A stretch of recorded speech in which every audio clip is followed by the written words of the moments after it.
নমস্কার বন্ধুরা, তোমাদের সকলকে আমার চ্যানেলে স্বাগত। আশা করি তোমরা সকলে ভালোই আছো। আবারও চলে এসেছি আরো একটা রেসিপি নিয়ে তোমাদের কাছে। আজকে আমি রান্না করব চিকেন কারি। আমি যেভাবে রান্না করছি এইভাবে রান্না করলে চিকেন কারি খেতে কিন্তু খুবই স্বাদের হয়। গ্যাসের মধ্যে বসিয়ে দিয়েছি কড়াই। কড়াইটা খুব ভালো মতো গরম হয়ে গেছে। এবার আমি কড়াইয়ের মধ্যে দিয়ে দেবো 2 চামচ মতো সর্ষের তেল। চামচের সাইজটা একটু বড়ই নিয়ে নিয়েছি। 1 চামচ তেল দেওয়া হয়ে গেল, আরো 1 চামচ তেল আমি দিয়ে দিলাম। তেলটা খুব ভালো মতো গরম হয়ে গেছে। এবার আমি তেলের মধ্যে চিকেনগুলো ঢেলে দেবো। এখানে আমি 750 গ্রাম মতো চিকেন নিয়েছি। চিকেনটা বেশ ভালো করে নেড়ে চেড়ে ভেজে নেব। চিকেনটা আমি ততক্ষণে ভাজতে থাকবো যতক্ষণে না চিকেনের মধ্যে একটা সাদা কালার চলে আসে। চিকেনটা আমি আগেই ভেজে নিচ্ছি, কারণ চিকেন কারি করার জন্য চিকেনটা যদি আগে ভালো করে ভেজে নেওয়া হয় তাহলে কিন্তু চিকেন কারির টেস্টটা খুব ভালো হয়। তার জন্য আমি ভালো করে চিকেনটা ভেজে নিচ্ছি। চিকেন কারিটা কিন্তু আমি একটু অন্য স্টাইলে রান্না করছি, তো কিভাবে রান্না করছি পুরো ভিডিওটা দেখার জন্য আপনাদের কাছে অনুরোধ রইল। চিকেনটার মধ্যে জল বেরিয়েছে, আরও কিছুক্ষণ আমি নেড়ে চেড়ে ভেজে নেব যাতে এই জলটা শুকিয়ে যায়। এই জলটা শুকনো হতে হতে চিকেনটা কিন্তু সাদা রঙের হয়ে যাবে, তখনই জানতে হবে যে চিকেনটা একদম ভাজা হয়ে গেছে। আরও কিছুক্ষণ চিকেনটা ভাজা হোক, ততক্ষণে আমি মশলাটা করে নেব। এখানে নিয়ে নিয়েছি রসুন, আদা, কাঁচা লঙ্কা, টমেটো, ধনেপাতা, কাজু, জিরে, গোলমরিচ, ধনে, গোটা গরম মশলা আর 2টো শুকনো লঙ্কা। এগুলো আমি বেটে নেব। তার জন্য এখানে নিয়ে নিয়েছি বড় সাইজের একটা মিক্সির বাটি। মিক্সির বাটির মধ্যে দিয়ে দিচ্ছি জিরে, ধনে, গোলমরিচ, আদা, রসুন, কাঁচা লঙ্কা, ধনেপাতা, টমেটো সব একই সঙ্গে দিয়ে দিলাম। ধনেপাতার পরিমাণটা একটু বেশি নিয়ে নিয়েছি। ধনেপাতার পরিমাণটা একটু বেশি নিয়ে নিয়েছি। ধনেপাতার পরিমাণটা একটু বেশি দিলে চিকেন কারিটা খেতে কিন্তু খুব ভালো লাগে। এর মধ্যে অল্প পরিমাণে জল দিয়ে এবার আমি এটা একটা মিহি পেস্ট করে নেব।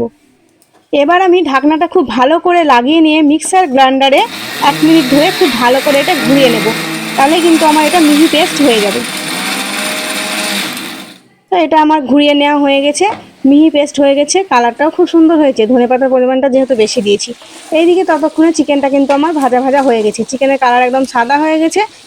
এবার আমি চিকেনটা খুব ভালো করে নেড়ে চেড়ে নামিয়ে নেব। চিকেনটা খুব ভালো মতো আমার ভাজা হয়ে গেছে। এইভাবে চিকেনটা ভেজে নিলে চিকেনের যে একটা গন্ধ থাকে সেটা কিন্তু আর থাকবে না। আবারও আমি গ্যাসের মধ্যে কড়াই বসিয়ে দিয়েছি। কড়াই খুব ভালো মতো গরম করেছি। কড়াইয়ের মধ্যে আবারও দিয়ে দিলাম 4 চামচ মতো সর্ষের তেল। তেলটা খুব ভালো করে গরম করে নেব। তেলটা খুব ভালো মতো গরম হয়ে গেছে। তেলের মধ্যে দিয়ে দিলাম 2টো তেজপাতা আর 2টো শুকনো লঙ্কা। এবার আমি এর মধ্যে দিয়ে দিলাম কেটে রাখা পেঁয়াজ। এখানে আমি 3টে মিডিয়াম সাইজের পেঁয়াজ নিয়ে নিয়েছি। এবার আমি খুব ভালো করে পেঁয়াজটা নেড়ে চেড়ে ভেজে নেব। যতক্ষণ না পেঁয়াজের একটা লাল লাল কালার হয় ততক্ষণ পেঁয়াজটা আমি ভাজতে থাকবো। পেঁয়াজটা আমার ভাজা হয়ে গেছে। পেঁয়াজের খুব সুন্দর কালার চলে এসেছে। তোমরা দেখতেই পাচ্ছ পেঁয়াজটা কিন্তু একদম লাল লাল হয়ে এসছে। এবার আমি এর মধ্যে দিয়ে দেব বেটে রাখা মশলা। পুরো মশলাটা আমি এর মধ্যে ঢেলে দিলাম। তো খুব ভালো করে আমি পেঁয়াজের সঙ্গে মশলাটা বেশ কিছুক্ষণ নেড়ে চেড়ে কষিয়ে নেব। বেশ কিছুক্ষণ বলতে এখানে আমি 2 মিনিট ধরে মশলাটা পেঁয়াজের সঙ্গে কষিয়ে নেব। এখানে কিন্তু গ্যাসের ফ্লেমটা আমি মিডিয়াম রেখেছি, নইলে কিন্তু মশলাটার তলা ধরে যাওয়ার সম্ভাবনা থাকে। তো মশলাটা আমার 2 মিনিট ধরে কষানো হয়ে গেছে। এবার আমি এর মধ্যে দিয়ে দিলাম স্বাদ মতো লবণ, আর দিয়ে দেব পরিমাণ মতো হলুদ, আর দিয়ে দেব এখানে 2 চামচ মতো কাশ্মীরি লঙ্কার গুঁড়ো। কাশ্মীরি লঙ্কার গুঁড়োটা দিলে কালারটা কিন্তু খুব সুন্দর হবে। কালারের জন্য এখানে আমি কাশ্মীরি লঙ্কার গুঁড়ো দিয়েছি। আপনারা চাইলে দিতেও পারেন, আবার নাও দিতে পারেন। তো খুব ভালো করে মশলাটা আমি কষিয়ে নেব। বেশ কিছুক্ষণ ধরে মশলাটা আমি কষতে থাকবো গ্যাসের ফ্লেমটা মিডিয়াম রেখে। তার মধ্যে দিয়ে দিলাম এখানে 2 চামচ টক দই। টক দইটা দেওয়ার পরেও আমি ভালো করে কষে নেব যতক্ষণ না এটার মধ্যে একটা লালচে কালার চলে আসে। এইভাবে চিকেন কারি রান্না করলে চিকেনেরও কোনো গন্ধ থাকে না, আর মশলারও কোনো গন্ধ থাকে না, যেহেতু এটা খুব ভালো করে কষে নেওয়া হচ্ছে আর চিকেনটা আগে ভেজে নেওয়া হয়েছে বলে। এবার আমি এর মধ্যে দিয়ে দিলাম দইয়ের বাটিটা ধুয়ে ওই ছোট বাটির 1 বাটি জল। আবারও খুব ভালো করে নেড়ে চেড়ে নেব। এইভাবে জল দিয়ে কষে নিলে কোনো গন্ধই থাকবে না মশলার। এইদিকে আমার মশলাটা কিন্তু লাল লাল করে কষা হয়ে গেছে। আবারও আমি ভালো করে নেড়ে নেব। এইভাবে কিন্তু চিকেন কারি রান্না করলে খেতে খুবই ভালো লাগে। অবশ্যই একবার আপনারা বাড়িতে ট্রাই করে দেখবেন। এবার আমি এই মশলার গ্রেভির মধ্যে দিয়ে দেব ভেজে রাখা চিকেনগুলো। মশলার সঙ্গে চিকেনটা বেশ কিছুক্ষণ ধরে কষিয়ে নেব। বেশ কিছুক্ষণ ধরে ভালো করে কষিয়ে নিলে চিকেনের মধ্যে লালচে কালারও চলে আসবে, আবার লবণ ঝালটাও ঢুকে যাবে। চিকেনটা কষানোর সময় যদি মনে হয় তলা লেগে আসছে, তাহলে কিন্তু এর মধ্যে অল্প অল্প জল অ্যাড করে এটা কষে নিতে হবে। অল্প অল্প জল দিয়ে চিকেনটা কষে নিলে চিকেনটা কিন্তু তলা লাগার সম্ভাবনা থাকে না। চিকেনটা প্রায় আমার কষানো হয়ে গেছে, ওপর দিয়ে একদম তেল ভেসে উঠেছে। তো আরও বেশ কিছুক্ষণ আমি নেড়ে চেড়ে নেব। চিকেনটা কিন্তু খুব সুন্দর কষানো হয়েছে।